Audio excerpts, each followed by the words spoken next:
वीर पराक्रमाने केला महाराष्ट्र चिरायू।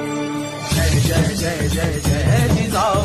राजमाता वीरमाता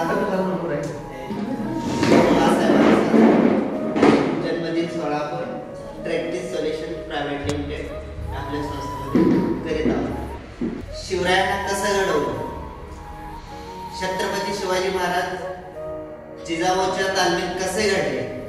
लहानपणापासून शिवरायांना मासाहेबांकडून संस्काराचे, ज्ञानाचे, युद्ध कौशल्य विविध माध्यमातून त्यांनी ज्ञान संपादन करून घेतलेले। जिजाऊ साहेबांना प्रथमतः अभिवादन करतो आणि आम्हाला महाराष्ट्रात छत्रपती शिवाजी महाराज यांच्यासारखा आम्हाला राजा दिला, त्याबद्दल आम्ही त्यांचे आभार व्यक्त करतो। आए गए आए और गए, आए गए, आए और गए ऐसे नजारे देखे नहीं, आए और गए ऐसे नजारे देखे नहीं, छत्रपती शिवाजी महाराज जैसा राजा आज तक हमने देखा नहीं। तर महासाहेबांनी शिवरायांच्या मनावर असे संस्कार दिले आहेत की त्याबद्दल त्यांचं किती ऋण व्यक्त करा कमीच आहे।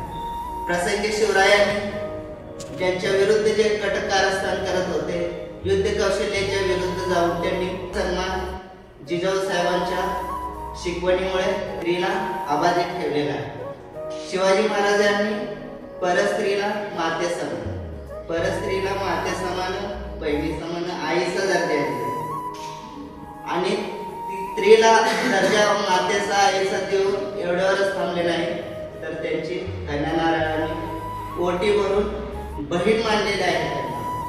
त्या राजासारखी जर शिकवण आज या पिढीमध्ये असली असती, आज का चालू होत असती, तर आजकाल बलात्कार, निर्गुण हत्या, जे महिलांचे होते शोषण, ते आजकाल झालंच नसतं। कारण का राजांच्या काळामध्ये जागीच न्याय होता। आता कसं आपले जे भारताचं संविधान आहे, लोकशाही आहे, ती कायद्यात न्याय देण्यासाठी थोडा विलंब लागतो। कारण प्रत्यक्ष जाऊन त्याचा पंचनामा करून त्या घटनेशी संबंधित सर्व पुरावे सादर करावे लागतात। त्यांना पुरावे सादर केल्यानंतर मग निर्णय भेटतो। तोपर्यंत शोषितांची, त्या मुलीची आई वडील, जो काही त्यांची फॅमिली आहे, तोपर्यंत त्यांना संघर्ष चालू ठेवावा लागतो। तर महाराजांच्या काळामध्ये तसं नव्हतं की डायरेक्ट एखाद्या मावळ्याने जरी त्यांच्या वाईट नजरेने जर स्त्रीला बघितलं तर जागीच त्यांचा हात नाहीतर डोळे काढायचे। कारण त्यावेळेची जागीच नाही दिल्यानंतर दुसरा व्यक्ती हा तोच गुन्हा करत नाही। अशामुळे महाराजांनी जागीच नाही त्यांना दिलेला होता। त्यामुळे महाराजांनी जर त्याच्यावर संघर्ष करून त्यांना संपवलं तर त्यांची महिला, जे मुली बाळे आहेत, त्यांना काही काळी मात्र धक्का महाराजांकडून होणार नाही हे त्यांना विश्वास होता। कारण महाराजांचं कर्तृत्वच तेवढं होतं। त्यामुळे विरोधक सुद्धा घाबरायचे नाही की ऐसा राजा देखा है, आज तक नहीं देखा है। कारण बाकीच्या ह्याच्यामध्ये कसं व्हायचं, स्त्रीला सन्मान द्यायचे, स्त्रीला सन्मान द्यायच नसल्यामुळे या आताची सध्या परिस्थिती जर बघितली आपण तर स्त्री आज पुरुषाच्या खांद्याला काम करत आहे। ऑफिसमध्ये, प्रत्येक क्षेत्रामध्ये, कोणत्या ना कोणत्या क्षेत्रामध्ये स्त्री आहेच।